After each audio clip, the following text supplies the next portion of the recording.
श्रीमद् भगवद गीता में श्री कृष्ण जी ने अर्जुन को 3 ऐसे पुरुषों के विषय में बताया है जो भविष्य में बेकार या बर्बाद हो जाते हैं। ऐसे व्यक्ति को ना ही सुख मिलता है और ना ही कभी शांति मिल पाती है। सुख और दुख हमारे द्वारा किए गए कर्मों का ही फल है। इसका मतलब ये है कि हमें ऐसे कर्म करने चाहिए जिनसे हम संतोष और आनंद साथ ही भविष्य में सुख प्राप्त कर सकें। हमें ऐसे कर्मों और भावों से बचना चाहिए जिनसे व्यक्ति बर्बाद हो जाता है। मैं हूँ कृष्णा और आप देख रहे हैं एलिसियन क्रिएटर। अगर आपको ये वीडियो पसंद आए तो लाइक एंड सब्सक्राइब करना ना भूलें। अब सीधे चलते हैं अपने वीडियो पर।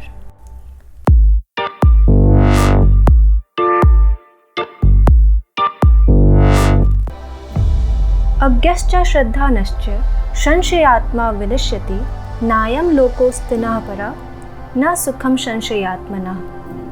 इस श्लोक में श्री कृष्ण ने अर्जुन से कहा है कि जो पुरुष अज्ञ यानी आत्मज्ञान से हीन है, अज्ञानी है, धर्म नहीं जानता है, उपदेशों का पालन नहीं करता है, वह व्यक्ति बहुत ही जल्द बर्बाद यानी नष्ट हो जाता है। श्री कृष्ण अर्जुन से कहते हैं अज्ञानी व्यक्ति कभी सफलता और शांति प्राप्त नहीं कर पाता है। अज्ञानता के कारण ही उनके जीवन में दुखों में वृद्धि होती है।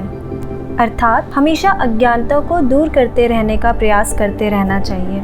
ज्ञान प्राप्त करते रहने से कल्याण प्राप्त हो जाता है। नष्ट होने वाला दूसरा व्यक्ति वह होता है जो ज्ञान की वृद्धि करने वाले उपायों में श्रद्धा नहीं रखता।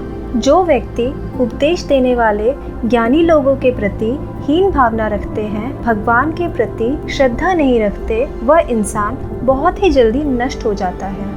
भगवान की कृपा के बिना व्यक्ति का कल्याण नहीं हो पाता है।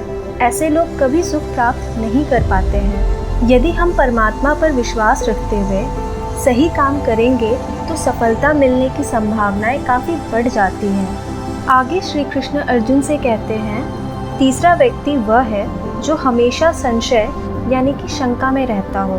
जो पुरुष सदैव शंका में रहते हैं और कर्मों के लिए सोचते हैं कि सफलता मिलेगी या नहीं, काम होगा या नहीं, ये काम करूं या ना करूं। जो लोग भगवान की भक्ति के संबंध में भी संशय यानी कि शंका रखते हैं, वे नष्ट हो जाते हैं। शंका करने वाले व्यक्ति का मन कभी भी शांत नहीं रहता है। शंका का कोई समाधान नहीं है। इसलिए इस भावना से जितनी जल्दी हो सके मुक्ति पा लेनी चाहिए। कोई भी काम एक मन बनाकर शुरू कर देना चाहिए। कर्म करना हमारे वश में है। कर्म के फल के विषय में सोचने या शंका करने से असफलता मिलने की संभावनाएं बढ़ती हैं। आगे श्री कृष्ण अर्जुन से कहते हैं उच्चतम श्रेणी का व्यक्ति वह होता है जिसे धार्मिक ग्रंथों का ज्ञान होता है और जो पूर्ण श्रद्धा युक्त होता है। मध्यम श्रेणी का व्यक्ति वह है जिसे धार्मिक ग्रंथों का ज्ञान नहीं होता, लेकिन वह भगवान और गुरु के प्रति श्रद्धा युक्त होते हैं। निम्न श्रेणी के व्यक्ति ना तो धार्मिक ग्रंथों के ज्ञान से संपन्न होते हैं और ना ही उनमें श्रद्धा भावना होती है।